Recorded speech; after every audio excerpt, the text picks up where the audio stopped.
À Majorque, les montagnes de Tramuntana abritent de lourds secrets. Le sergent Sarah Campos arrive sur l'île pour enquêter sur un meurtre aussi mystérieux que sanglant et n'en sortira pas indemne. Ce n'est pas le sujet du jour de l'heure du crime, mais la Casa Tramuntana, la nouvelle série événement à retrouver en ce moment sur Polar+, disponible avec Canal+. Vous écoutez RTL. Mi hai detto che durante il periodo della falsificazione della firma di tuo padre sei passato dall'inferno. E no, ti sbagli, Maurizio. L'inferno per te deve ancora venire. Tu m'avais dit que quand tu trichais en imitant la signature de ton père, tu avais connu l'enfer. Tu te trompais, Maurizio. L'enfer est devant toi. Bonsoir. Argent, sexe et jalousie. Règlement de compte chez les très riches dans une famille qui ressemble à s'y méprendre à celle incarnée dans la série Dallas. Crime ce soir chez les Gucci, une dynastie italienne dont le seul nom évoque la mode et le luxe absolu. Des boutiques dans le monde entier, une griffe destinée à une clientèle privilégiée. C'est derrière ce décor plaqué or que s'est joué au printemps 1995 un spectaculaire assassinat. Celui du flamboyant playboy Maurizio Gucci, héritier de la marque et richissime businessman. Une mort tout aussi brutale qu'imprévisible qui a toutes les allures d'un contrat. L'enquête va alors longtemps naviguer dans les méandres de l'empire Gucci et dans ceux d'une famille où semble régner depuis des lustres. Fâcherie, inimitié et trahison. Va ainsi surgir dans ce paysage l'ex-épouse de Maurizio Gucci, Patrizia Reggiani, l'une des plus belles femmes de Milan, habituée à la chronique People et qui va basculer dans la chronique judiciaire. Elle va être surnommée la Veuve Noire. C'est cette histoire criminelle que nous allons raconter ce soir avec nos invités. Histoire qui va bientôt faire l'objet d'un film, House of Gucci, avec Lady Gaga dans le rôle principal. Histoire qui inspire donc désormais le cinéma, mais histoire vraie. 20h, 21h, Jean-Alphonse Richard sur RTL. L'heure du crime. Et ce soir, dans l'heure du crime, l'assassinat de Maurizio Gucci au printemps 1995, en plein centre de Milan. Une exécution en bonne et due forme qui ne va laisser aucune chance au riche héritier, l'une des personnalités les plus en vue du luxe mondial. Ce 27 mars 1995, vers 8h30, Maurizio Gucci, 47 ans, quitte son appartement au numéro 38 du Corso Venezia à Milan. C'est une belle journée. L'homme d'affaires marche d'un pas sportif. Il sait qu'il n'a qu'à traverser le carrefour pour se retrouver via Palestro au numéro 20, le siège administratif de la maison Gucci. Maurizio Gucci est comme d'habitude seul, dépourvu de garde du corps, même si par le passé, il a parfois fait l'objet de menaces, des intimidations qu'il n'a jamais pris au sérieux.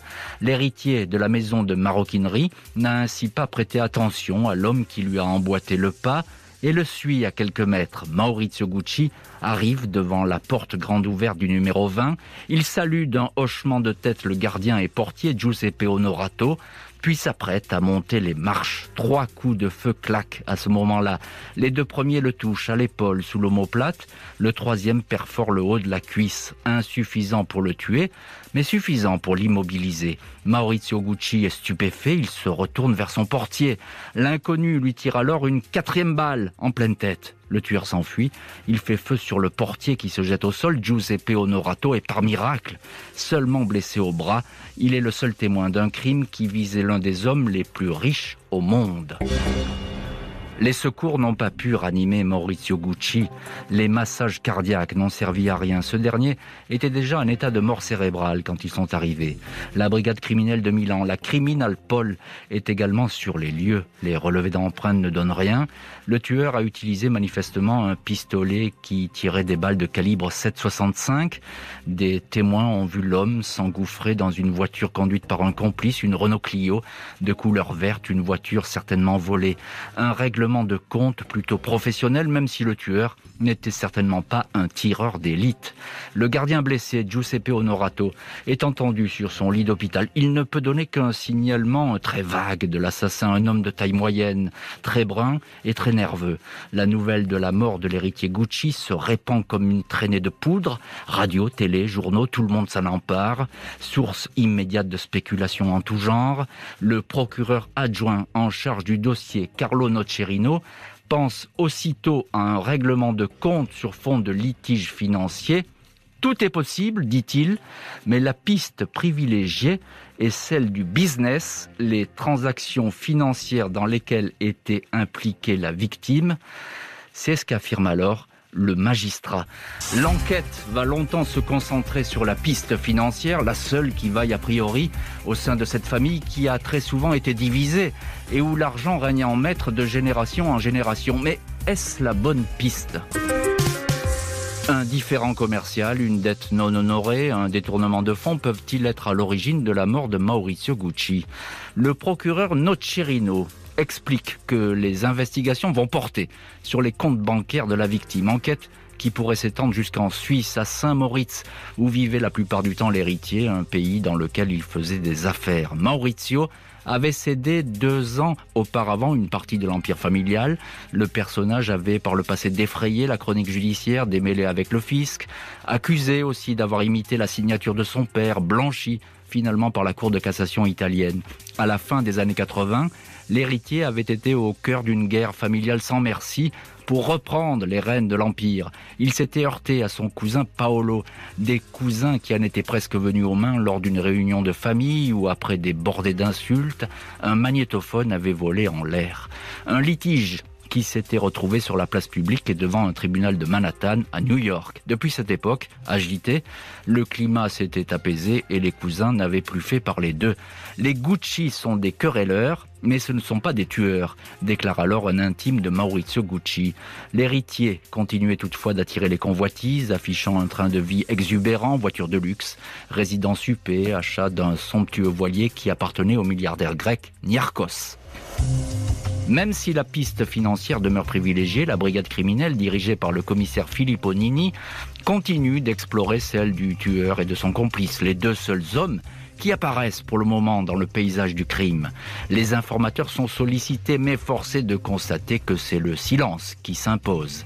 La crime milanaise étudie aussi le profil privé de Maurizio Gucci, un homme marié en 1972 à Patricia Reggiani Martinelli, une femme ressemblant à s'y méprendre, dit-on, à Elizabeth Taylor, et avec qui il formait le couple le plus glamour de l'époque. 2 filles, Allegra et Alessandra, 16 et 21 ans, un couple séparé depuis le milieu des années 80, mais tout juste officiellement divorcé il y a quelques mois devant un tribunal suisse. Maurizio Gucci, homme à femme, avait eu quelques maîtresses, mais allait se remarier et refaire sa vie avec la décoratrice en vue Paola Franchi. 2 ans vont ainsi se dérouler sans que l'enquête ne débouche. L'affaire Maurizio Gucci semble alors être condamnée à être non résolue, un cold case à l'italienne, jusqu'à ce coup de fil reçu le 8 janvier 1997 par le commissaire Filippo Nini. C'est un informateur qui l'appelle. Ce dernier dit avoir reçu les confidences d'un gardien de nuit d'un hôtel minable de la rue Lully, lequel se serait vanté d'avoir trouvé le tueur qui a abattu Maurizio Gucci. Témoignage aussitôt pris au sérieux, même si le gardien de nuit, surnommé Sauvignon, a peut-être tendance à raconter n'importe quoi après avoir bu quelques verres. Une bombe qui peut exploser. Mais l'enquête sur la mort de Maurizio Gucci s'accélère, elle, brutalement. Il ne va désormais falloir que quelques semaines aux policiers pour reconstituer le vrai scénario du crime. Un règlement de compte dicté par la colère et l'argent. En ce mois de janvier 1997, la brigade criminelle de Milan s'intéresse de près au dénommé Ivano Savioni, surnommé Sauvignon, gardien de nuit dans un petit hôtel. Il s'est vanté d'avoir recruté le tueur de Maurizio Gucci. Il est placé sur écoute. Fait curieux. Il semble cette fois rechercher un homme pour faire peur à l'ancienne épouse de la victime, Patricia Reggiani, dans le but de lui extorquer de l'argent. Autre curiosité, le gardien de nuit est en contact avec une certaine Pina Auriemma, une voyante, une cartomancienne qui est une amie intime de l'ex-épouse de Gucci. Les 2 femmes se sont connues il y a une vingtaine d'années lors d'un séjour de vacances. Patricia la consulte régulièrement. Pina, la voyante, a même emménagé chez son amie alors qu'elle était en plein divorce. Les policiers, qui ont un agent infiltré au sein de l'hôtel, ne tardent pas à comprendre le jeu des uns et des autres. Le veilleur de nuit et la voyante feraient chanter l'ex-épouse Gucci en la menaçant de tout dire sur l'assassinat et de révéler son rôle de commanditaire. Le veilleur de nuit est tellement bavard qu'il égrène les noms de toutes les personnes pouvant être impliquées dans le crime. Le chauffeur de la voiture et le tueur, deux demi-sels de la pègre milanaise, connus pour violence et trafic de stupéfiants, sont identifiés. Le 31 janvier 1997 au matin, les hommes de la Criminalpol interpellent les 5 personnes soupçonnées d'être impliquées dans l'assassinat de Maurizio Gucci. Patrizia Reggiani est arrêtée chez elle, dans l'appartement de son ex-mari, un logement qu'elle a réintégré après le crime, comme si elle n'avait jamais divorcé. Ses 2 filles sont là, elle est en chemise de nuit. Aux enquêteurs, elle dit simplement « Je sais que vous venez m'arrêter pour la mort de mon mari ». En dépit de cet accueil prometteur, Patrizia nie les accusations. Elle n'a jamais commandité l'exécution de Maurizio, même si elle ne le portait plus dans son cœur. Pour les policiers, la veuve a bel et bien voulu se venger du divorce imposé par l'héritier Gucci. Par le passé, elle aurait demandé plusieurs fois à sa gouvernante si par hasard son mari ne connaîtrait pas des tueurs. Elle explique qu'elle fanfaronnait sous l'effet sans doute de la colère, des mots, rien que des mots. Dans son journal intime, en date du 27 mars 1995, jour de l'assassinat, elle note le mot « paradeisos », paradis en grec. Elle explique qu'il s'agit d'une sorte de célébration pour rendre hommage à Maurizio, et aussi le nom qu'elle voulait donner à sa future villa. Patrizia Reggiani reste sur ses positions. Elle n'a jamais demandé à qui que ce soit de tuer son ex-mari. Les juges l'entendent d'une autre oreille. Elle sera donc jugée avec ses 4 présumés complices pour assassinat. Au mois d'avril 1998, Patrizia Reggiani apparaît dans le box vitré de la cour d'assises de Milan. Le procès va durer 6 mois et l'ex-épouse est bien décidée à prouver son innocence. Sa ligne de défense est toute simple. Elle n'a cessé de la répéter alors qu'elle était en détention provisoire à la prison San Vittore. Elle a certes souhaité la mort de son mari, en a rêvé à plusieurs reprises, mais elle n'aurait jamais demandé à qui que ce soit de presser sur la détente. Elle se présente comme une victime. Les véritables coupables la faisaient chanter. Par peur, elle a payé. Lors de l'enquête, la police a toutefois retrouvé un versement de 360 000 € destiné à l'équipe, cette femme et ces hommes qui comparaissent avec elle. Le chauffeur de l'expédition certifie en pleine audience qu'elle est bien la commanditaire. Elle répond avoir été manipulée. Je demandais à tout le monde de me trouver quelqu'un pour me débarrasser de mon mari. Je l'aurais même demandé à mon charcutier. C'était une obsession, indique l'ex-épouse lors du procès, ajoutant qu'il s'agissait de paroles en l'air. Pina Oriema, son amie voyante, dit elle aussi que Patrizia est bien la donneuse d'ordre. L'ex-épouse lui répond que c'est elle qui a tout manigancé, fait abattre son mari, puis lui a fait porter le chapeau pour lui extorquer de l'argent. Pour l'accusation, Patrizia Reggiani est bien derrière l'assassinat. Tout d'abord parce qu'elle voulait absolument se venger d'un mari qui l'aurait abandonnée avec leurs 2 filles. Deuxièmement, parce qu'elle craignait que l'héritage Gucci lui passe sous le nez avec le remariage programmé de Maurizio. Elle disposait pourtant d'une rente annuelle de 200 000 €, d'un appartement à Milan, d'un autre dans l'Olympic Tower à New York, d'un 3-mâts de 65 mètres, mais tout cela ne lui aurait pas suffi. Le 4 novembre 1998, le président de la cour d'assises, le juge Ludovici, annonce le verdict. Tout le monde est reconnu coupable.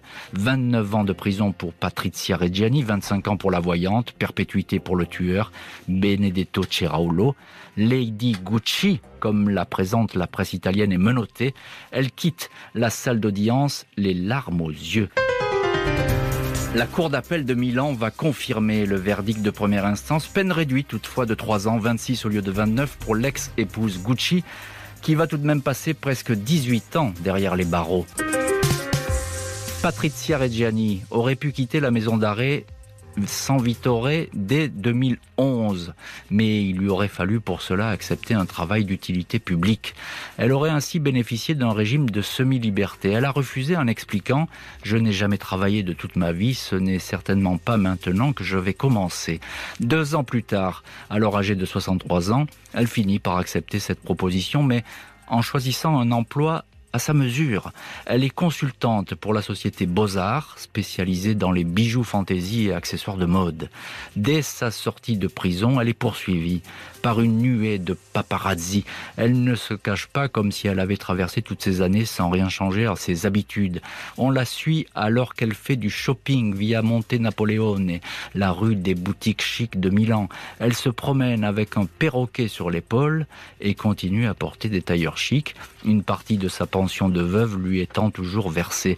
Patrizia Reggiani va donner des interviews. Dans l'une d'elles, elle déclare « Je dois avouer que pendant un moment, j'ai vraiment voulu me débarrasser de lui, mais mes intentions se sont arrêtées là.